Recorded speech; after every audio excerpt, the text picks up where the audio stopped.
इस खबर के प्रायोजक हैं ब्रांडेड लॉट वाला, लाल क्वार्टर, कृष्णनगर, दिल्ली। देखिए, ये जो बिल आया है, इस जो एजुकेशन बिल है, जो प्राइवेट स्कूलों के समर्थन में आया है, उसका हमारी पार्टी ने भी विरोध किया और हम भी विरोध कर रहे हैं, क्योंकि ये एक तरीके से स्टूडेंट्स के ऊपर और पेरेंट्स के ऊपर एक तरीके से अत्याचार है। क्योंकि ये बिल ये बता रहा है कि इस बिल के माध्यम से, ये जो नया बिल है, अगर ये बिल लागू होता है तो उसके बाद पेरेंट्स अपनी बात रख नहीं सकता, अपना कोई विरोध नहीं कर सकता। अगर फीस बढ़ गई है तो उसको वापस उसके लिए वो प्रोटेस्ट भी नहीं कर सकता, क्योंकि इन्होंने एक ऐसी डिमांड रख दी है कि आप जो है सभी पेरेंट्स मिलकर एक उसकी इतने परसेंटेज उसका कुछ बताया है इन्होंने, 20% 25% पेरेंट्स होने चाहिए, जब भी हम आपकी सुनवाई करेंगे। मतलब एक ऐसा बिल लाया जा रहा है कि जिसके अंदर जिसमें शोषण है, मतलब ये कहूँगा पेरेंट्स का शोषण है और हमारे स्टूडेंट पर जो है अन्याय है, अत्याचार है। तो बस मैं यही कहना चाहता हूँ हमारी दिल्ली सरकार से कि ये जो हमारी प्राइवेट स्कूलों की जो दुकानें खुल रही हैं, इनको प्रमोट ना करें। आप अपने स्कूलों की प्रमोशन करें ना। आप इनके समर्थन में क्यों बिल लेके आ रही हैं? वैसे ही इन्होंने जो है एजुकेशन इतनी महंगी कर दी है कि हर कोई वहाँ बच्चा पढ़ाना हर किसी के बस का नहीं है।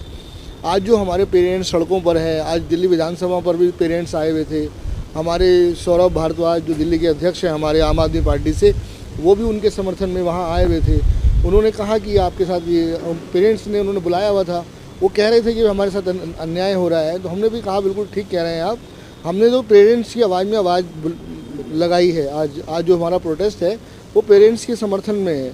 तो बस मैं ज़्यादा कुछ नहीं कहूँगा। एक तरफ आप देख रहे हैं केंद्र सरकार के हज़ारों स्कूल बंद हो चुके हैं, 1 लाख से ज़्यादा पूरे देश में स्कूल बंद हो रहे हैं स्टेट गवर्नमेंट्स के। देखा होगा कि हमारे जो आम आदमी पार्टी की जो सरकार रही है दिल्ली में 10 साल सरकार रही है, मनीष सिसोदिया जी ने एक से एक बढ़कर उसमें काम किया है।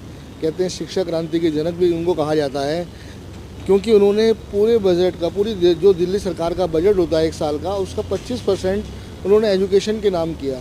हमारी सरकार ने संकल्प ले रखा था कि हमें एजुकेशन पे ध्यान देना है। अगर हमारी एजुकेशन ठीक हो गई, अगर हमारे बच्चे अच्छे पढ़ लिख गए, तो वो देश का वैसे ही विकास कर लेंगे। पढ़ा लिखा होना बहुत ज़रूरी है। अक्षर ज्ञान देना एक अलग चीज़ है, लेकिन अगर हमारे स्टूडेंट्स जो हैं अगर आगे बढ़ते हैं, डिग्रियाँ लेते हैं और आगे जाते हैं, तो उससे हमारा देश भी आगे बढ़ेगा। और जब गरीब आदमी आगे बढ़ता है तभी देश आगे बढ़ता है। अब प्राइवेट स्कूलों के अंदर जो बच्चे पढ़ रहे हैं वो खाते पीते घरों के लोग हैं। मेरा उनसे कोई विरोध नहीं है। मेरा कहना है कि खाते पीते वर्ग के लोग हैं, वो अपने बच्चों को अच्छे स्कूलों में पढ़ा सकते हैं। हमारा उनसे विरोध नहीं है। हमारा यही कहना है कि हम अपने स्कूलों को ऐसा बना दें जैसे प्राइवेट स्कूलों की तरफ ना जाएं लोग हमारे अपने स्कूलों में ऐसी। हाँ, मैं तो रेखा गुप्ता जी से कहूँगा कि आप अगर अपने आप को अगर आप स्टूडेंट्स का भला करना चाहती हैं, पेरेंट्स का भला करना चाहती हैं, तो आप कहिए कि हमारे स्कूलों में भर्ती कराएं। आप क्यों जा रहे हैं प्राइवेट स्कूलों के अंदर? वो प्राइवेट स्कूलों की वकालत क्यों कर रही हैं? तो ये बहुत बड़ा दुखदाई जो मामला है। जो शिक्षा कोई व्यापार नहीं है। और जो प्राइवेटाइजेशन है, जो प्राइवेट स्कूल हैं, वो व्यापार कर रहे हैं।